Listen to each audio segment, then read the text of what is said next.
Bonsoir. Donc nous avons été réquisitionnés pour faire la synthèse à chaud de la journée. Donc nous n'avons pas eu beaucoup de temps pour le préparer, donc ce sera peut-être un peu freestyle. Donc j'espère que vous avez appris des choses durant cette journée, mais si vous n'avez rien retenu ou pas pris de notes, ne vous inquiétez pas. Nous sommes là pour faire une synthèse de chaque partie avec les grandes idées et ce que nous avons retenu, sauf pour les dernières interventions, désolé. Et du coup, ce sommet nous a mis en exergue les problèmes environnementaux, et pas que, majeurs des agrosystèmes modernes. Il a souligné et rappelé l'importance de s'inspirer du fonctionnement robuste et résilient des écosystèmes naturels pour réorienter l'agriculture vers des pratiques plus durables. Donc le début de la journée, il a commencé avec une intervention sur la robustesse, qui avait une vue globale, mais que l'on peut appliquer à l'agroécologie, car l'agroécologie, ce n'est pas un sprint, mais un marathon. Et ensuite, l'agroécologie, ce n'est pas la loi du plus fort, mais de celui qui coopérera le mieux. Et enfin, ce n'est pas seulement des pratiques culturelles, mais c'est un mode de vie. Et maintenant, nous allons voir la synthèse des mycorhizes.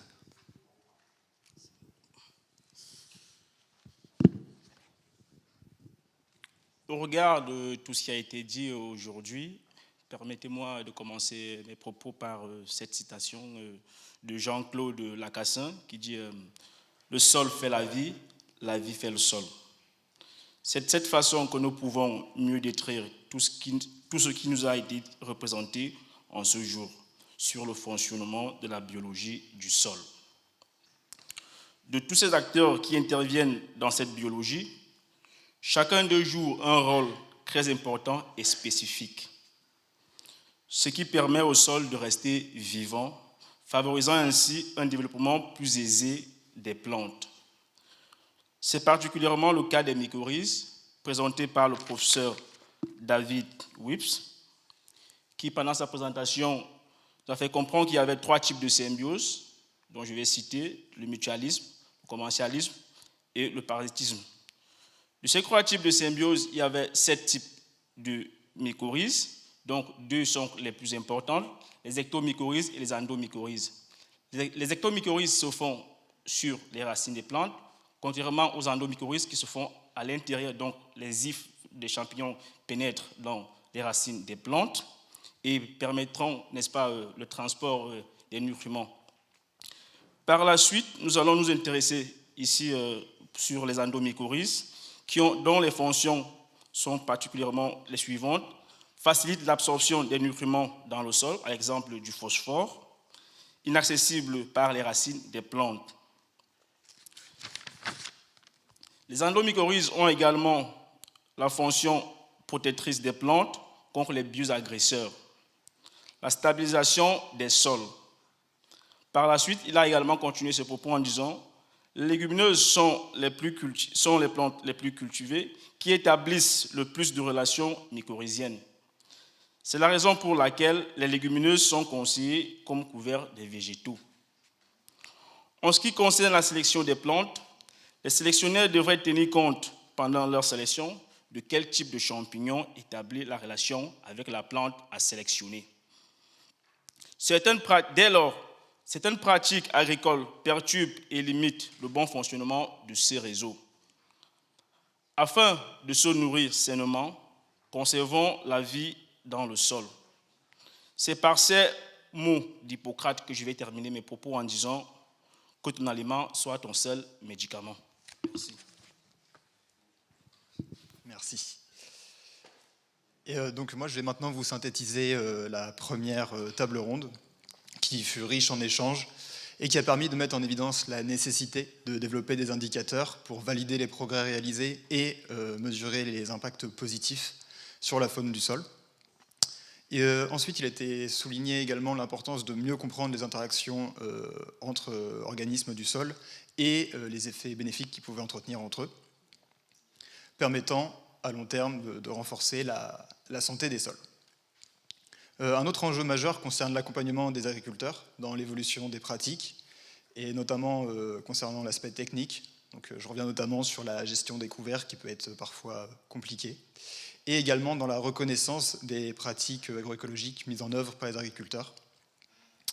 Et enfin, il s'agira de poursuivre les études menées sur la collecte des données concernant la faune du sol dans une optique d'adapter les pratiques au dérèglement climatique auquel nous faisons face actuellement.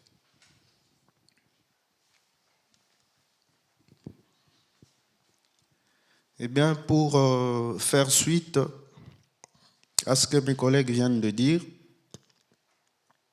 je vais un peu revenir sur l'importance de la faune du sol dont ont parlé nos collègues cet après-midi.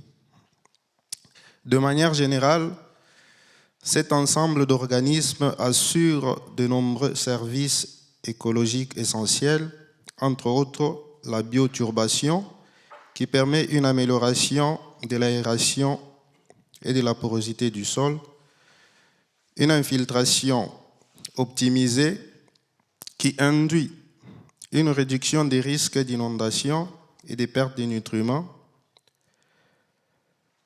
la dégradation de la matière organique en augmentant la surface de contact pour faciliter la minéralisation par les micro-organismes responsables de la minéralisation, une autorégulation qui crée un équilibre naturel via les chaînes trophiques. Ces processus renforcent la structure du sol et améliorent la capacité de production durable. Les pratiques favorisant le maintien d'un bon équilibre et l'organisation de la vie de ces organismes et du sol n'ont pas été approfondies aujourd'hui. C'est donc des aspects qui pourront être développés. Et pour permettre aux acteurs de mieux comprendre et aller vers ces pratiques-là, il sera important de marteler sur les liens entre la faune du sol et les propriétés physiques du sol, entre autres la porosité, l'infiltration, la stabilité des agrégats, la résistivité à l'érosion. Il serait important aussi de développer sur les impacts des pratiques agricoles sur cette faune-là. Développer aussi sur les stratégies de restauration de la faune fonctionnelle, entre autres les apports organiques adéquats, les couverts végétaux, ainsi que la réduction du travail du sol. Et aussi sur les indicateurs simples pour évaluer la faune du sol. Je laisse la suite, la conclusion. Donc nous avons pu constater que l'agroécologie n'est pas une utopie. On a pu le voir à travers différents cas en élevage ou en viticulture. Et ça passe par des pratiques concrètes qui allient respect du vivant et viabilité économique. Mais c'est possible. Donc cette journée nous inspire à poursuivre dans nos projets, à partager nos expériences et à continuer ensemble la transition vers une agriculture résiliente et durable. Donc je tiens à remercier au nom de notre groupe d'élèves, de notre classe de Bordeaux Sciences Agro, l'association de Carbouet. Je ne sais plus où est le président, mais parti sans doute. Mais merci pour l'invitation et on a été très contents de pouvoir aussi participer à travers ces euros. Merci.